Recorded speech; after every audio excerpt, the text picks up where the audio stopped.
নমস্কার বন্ধুরা, সুপ্রিয়ার সংসারে আপনাদের সবাইকেই স্বাগত। আশা করছি আপনারা ভালো আছেন ও সুস্থ আছেন। আজকে আমি একটি নিরামিষ রেসিপি আপনাদের সাথে শেয়ার করব। আজকের রেসিপি কাজু পটলের দোরমা। তো কাজু পটল দোরমা তৈরি করার জন্য যে উপকরণগুলো লাগবে সেগুলো আমি সুন্দরভাবে কিন্তু এখানে গুছিয়ে নিয়েছি। তো এই উপকরণগুলোর মধ্যে কি কি লাগবে সেগুলো আমি বলছি। লবণ, হলুদ, ঝাল লঙ্কার গুঁড়ো, সাদা তেল, ঘি, কাজু, টক দই, চিনি ও কাঁচা লঙ্কা। তো দেখুন, আমি সমস্ত কিছু কিন্তু সুন্দরভাবে সাজিয়ে রেখেছি। তো কাজুর সাথে কিন্তু পটল কিন্তু দুর্দান্ত লাগে। তো আশা করছি আপনাদেরও কিন্তু খুবই ভালো লাগবে। তো আসুন, প্রথমে আমি পটলগুলোকে ভালোভাবে কেটে নেব। তো এখানে আমি 700 গ্রাম মতন পটল নিয়েছি। তো সেগুলোকে আমি একটু ছুরি দিয়ে ভালোভাবে আঁচড়িয়ে নিচ্ছি। এখানে কিন্তু পুরোপুরি খোসা ফেলার কোনো প্রয়োজন নেই। এইভাবে খোসাগুলোকে একটু আঁচড়িয়ে নিলেই কিন্তু হবে। তো এইভাবে আমি খোসাটাকে আঁচড়িয়ে নিচ্ছি এবং একটু সামনের দিকটা একটু কেটে নেব এবং দুই সাইডটা একটু অল্প অল্প করে কেটে নেব। নিয়ে ঠিক মাঝখান বরাবর দুই সাইডেই কিন্তু আমি এইভাবে একটু চিড়ে দেব, যাতে সমস্ত রকম মশলা ওর মধ্যে যায়। তো এইভাবেই আমি সব পটলগুলোকেই কেটে নিয়েছি। দেখুন, আমি সব পটলগুলো কিন্তু আমার এইভাবেই কাটা হয়ে গেছে। তো আসুন, এবার আমরা রান্নায় চলে যাই যে কিভাবে আমি এই রেসিপিটা তৈরি করি। তো প্রথমেই এই পটল গুলোর মধ্যে লবণ ও হলুদ একটু মাখিয়ে নেব। পটল যেহেতু আঁচড়ানো আছে পটলগুলো, সেহেতু এটা কিন্তু ধুয়ে রাখলে একদম পুরো শুকনো হয়ে যায়, তাতে কিন্তু লবণ হলুদটা কিন্তু ভালোভাবে মেশানো যায় না।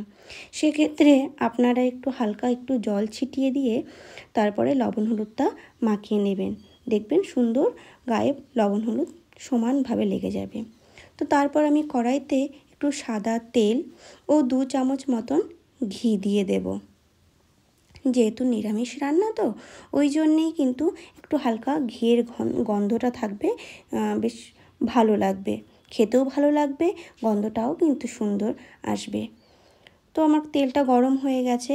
এবার আমি এক এক করে পটলগুলো সব দিয়ে ভেজে নেব। পটলগুলো কিন্তু খুব কড়া করে ভাজার কোনো প্রয়োজন নেই। একটু নরম হয়ে আসলেই পটলগুলো তুলে নেওয়া যায়। দেখুন, এইভাবে আমি পটলগুলো সব ভেজে নিয়েছি। খুব কড়াও করিনি, আবার একেবারে কাঁচাও আছে সেরকম নয়, একটু মিডিয়াম রেখেছি। এরপরে আমি কড়াইতে গোটা গরম মশলা ফোড়ন দিয়ে দেব। এখানে লবঙ্গ, এলাচ ও দারচিনি আমি ফোড়ন দিয়েছি। তারপরে এখানে আমি 25 গ্রাম মতন কাজু, সেটাকে আমি পেস্ট করে রেখেছিলাম, সেটাকে আমি এবার তেলের মধ্যে দিয়ে দিচ্ছি। দিয়ে ভালোভাবে খুন্তি দিয়ে এটাকে আমি একটু নাড়িয়ে নেব। যেহেতু এটা নিরামিষ একটা রান্না, খেতে কিন্তু খুব ভালোই লাগবে। একটু হালকা হালকা মিষ্টি ভাবও এর মধ্যে কিন্তু থাকবে। তো আমি কাজু দিয়ে ভালোভাবে নাড়িয়ে নিয়েছি এবং দেখুন হালকা সাইড দিয়ে পুরো তেল ছাড়ছে। সেই সময় আমি টক দইটা কিন্তু দিয়ে দেবো। একটা কথা মনে রাখবেন, কাজু যেহেতু বাদাম, কড়াইতে কিন্তু লেগে যাবার সম্ভাবনা বেশিই থাকবে। তো আপনারা তৈরি থাকবেন, বারে বারে কিন্তু খুন্তি দিয়ে এইভাবেই কিন্তু ঘুরতে হবে, না হলে কিন্তু কড়াইতে লেগে যাবে। তো এইভাবে আমি ভালোভাবে ঘুটে নিয়েছি।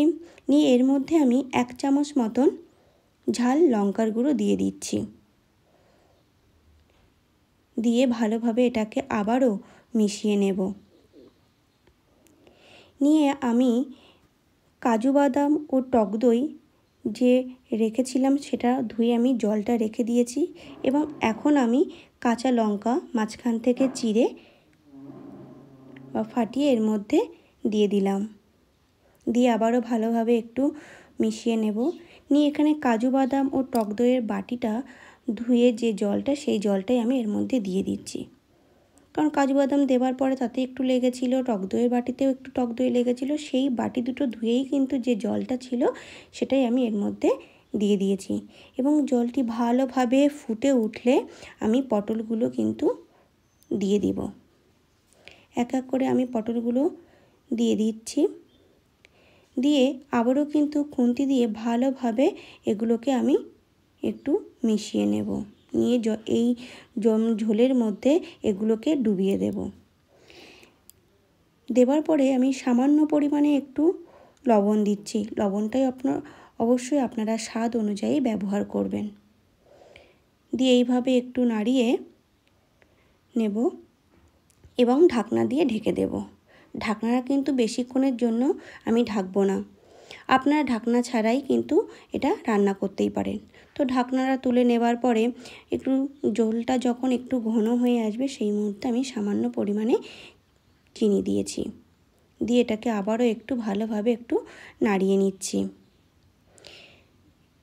চিনি দেবার পরেও কিন্তু কিছুক্ষণ আমি একটু রেখে দেব যাতে ঝোলটা আরেকটু ঘন হয়ে আসে। তো দেখুন ঝোলটা কিন্তু অনেকটাই কমে এসেছে এবং ঘন হয়ে এসেছে। সেই মুহূর্তে আমি কিন্তু ঘি দিয়ে দেব।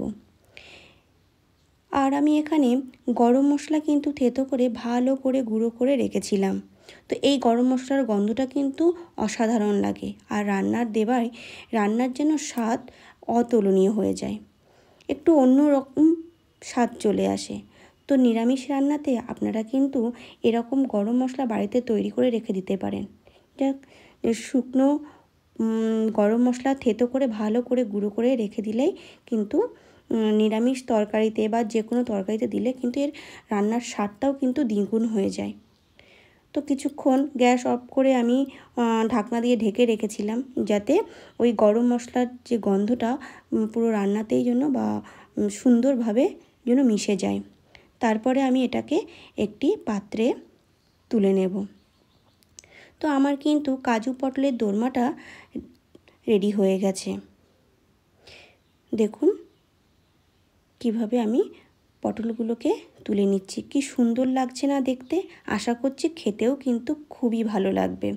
তো অনুরোধ রইল বন্ধুরা, একবার হলেও বাড়িতে আপনারা ট্রাই করবেন। তো আশা করছি আপনাদেরও খুব ভালো লেগে যাবে। তো আজকের ভিডিও এই পর্যন্তই। দেখা হবে নতুন কোনো ভিডিওতে। ধন্যবাদ, ভালো থাকবেন।